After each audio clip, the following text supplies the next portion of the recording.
Hi guys, this is Jesse from Track Racks. Today we're going to be doing derailments of the rear track and front track on helping you with the 4S1s and the T4Ss of the Camso tracks. We're going to show you how, if you have a derailment, or showing you how to derail your track to do maintenance. Or if you're out on the trail and you had a derailment and you're trying to get the track back on, the helpful, most easiest way to get it on. So let's get to it.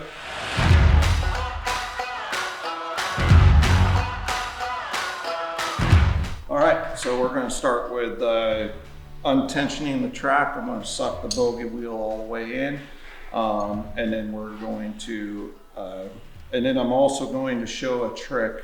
It's one step more, but it takes so much work off of getting the track back on, where we'll be taking a bogey wheel off to help get the track back on without struggling near as much. And so let's get to it. We're going to now detension the track.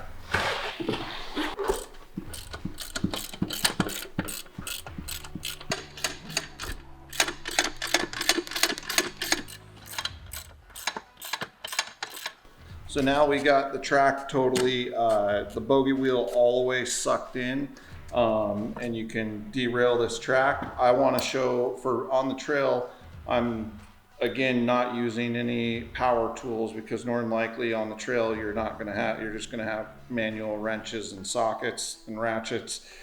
So yeah, let's pull off the rear bogey tire, and then I can show you how easily to derail and then re-rail the track if you're out in the field. So you're going to need a flathead screwdriver. You're going to need a 17 mil for the bolt that holds this bogey wheel on, your big bogey wheel. We're going to take the flathead screwdriver. We're going to pop that cap off. It's just a quick little easy rubber cap. Your 17 mil is what goes onto that bolt.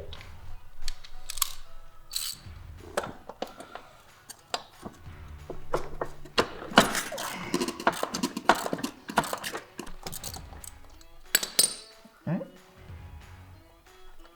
So now that bolt comes out, we're going to just take that bogey wheel off just like that.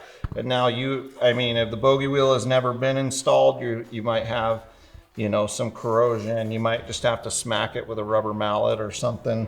They have a tapered end, so they usually come off pretty easy. But some people might say, I don't want to take that off, but I have just found in the years of doing this is that simple little removing this is a night and day difference of getting this track on and off.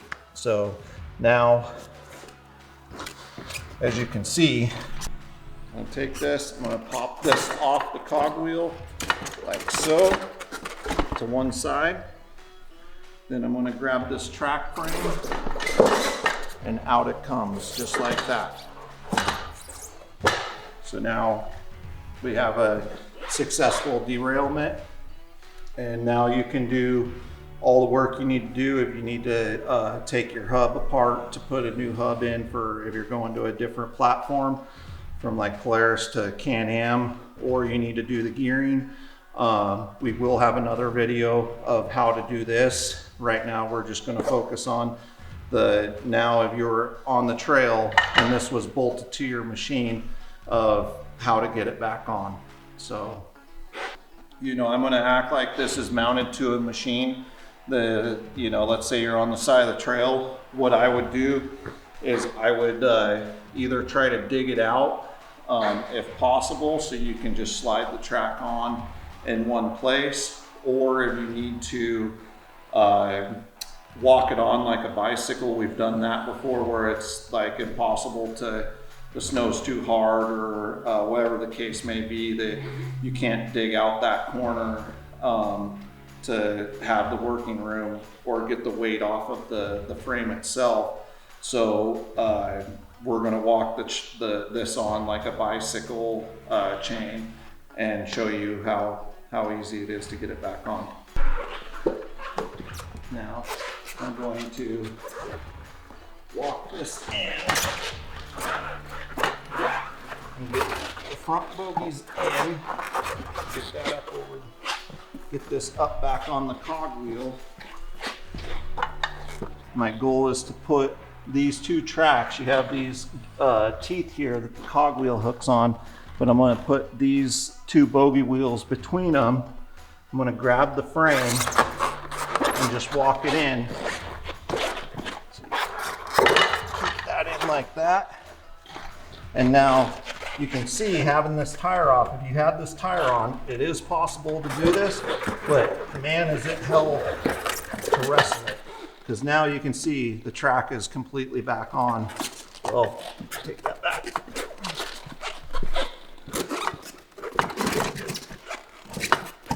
Now the track is completely on. If you had that bogie wheel on, you would be here with a couple of people doing it. So that's where it's just, I add that step. You don't have to take it off, but it makes such a huge difference to take it off and make it easy on you guys. So now that the track is back on, I'm going to take the bogie wheel that I removed. I'm going to place it back onto the shaft. Preferably if you got red Loctite, re-Loctite this. This bolt does have a torque spec of 40 foot-pounds of torque. I'm sure you're not going to have a torque wrench out there. I just get it nice and snug and you're good to go. Put the cap back on. I'll take my take 17 off, put the 19 mil back on, and now we will tension. We'll go back to this bolt to tension it up. I'm sorry, they'll take a sec doing this, but all these videos, I want to do it with tools that you're going to be probably using out on the trail to show how it's done. And doing this when tensioning this back up, I said it in our other video, but I want to show it again, is make sure everything is centered, all the bogie wheels are riding, and the high fax is centered down the middle, and then also making sure the cogwheel teeth are meshed properly in the teeth on the track, so that way you don't think you get it tightened and think you got the right tension, and then you go forward and it pops into place, and then you're going to be running really loose. So be sure to check those as you're tightening it up to make sure that the track is properly mounted around all the cogwheels and bogie wheels.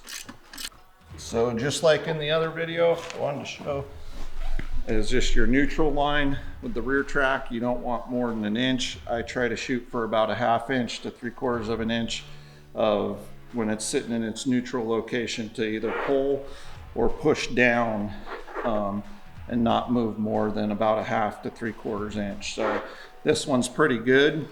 I might go a little bit tighter, but yeah. I like that. And now we'll finish the process with just tightening the set nut. All right, now you're good to go to continue on back down the trail. We're gonna next do the front track to show you how, if the same situation happens with the front, you can get it back on and going again.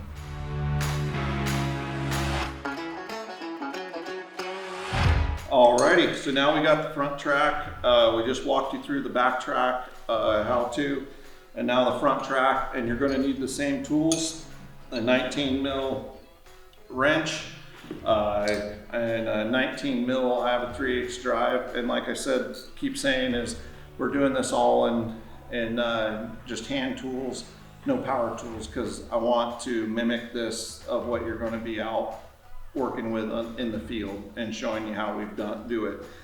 And then you're going to want a 17 mil for the bogie wheel, we take off the bogie wheel, and then your flathead screwdriver to pop the cap off the bogie wheel. So let's get to it.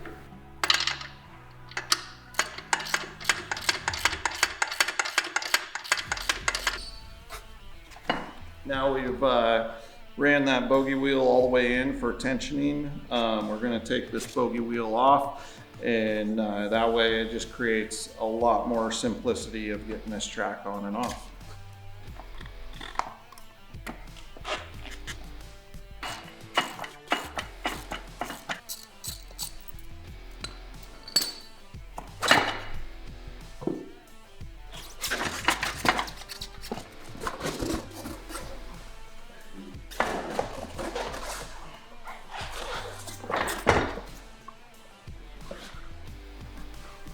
There you go. Now we got this track separated.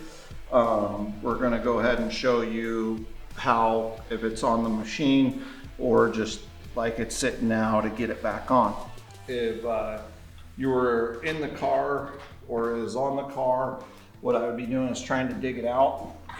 I'd roll the back tires in into it. So if you had to drive backwards, so you put it in like so, and get it walked in,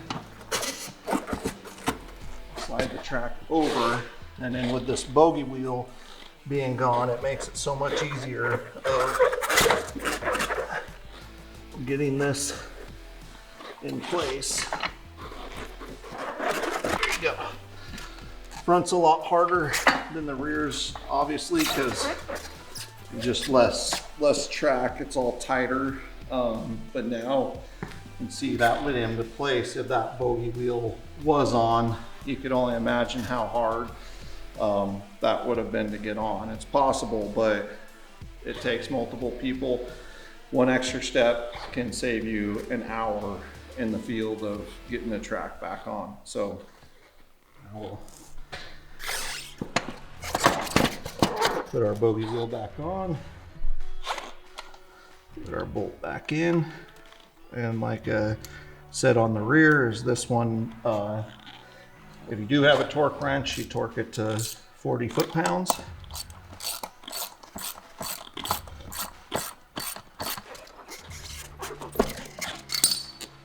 Put the cap back on, 19 mil back on.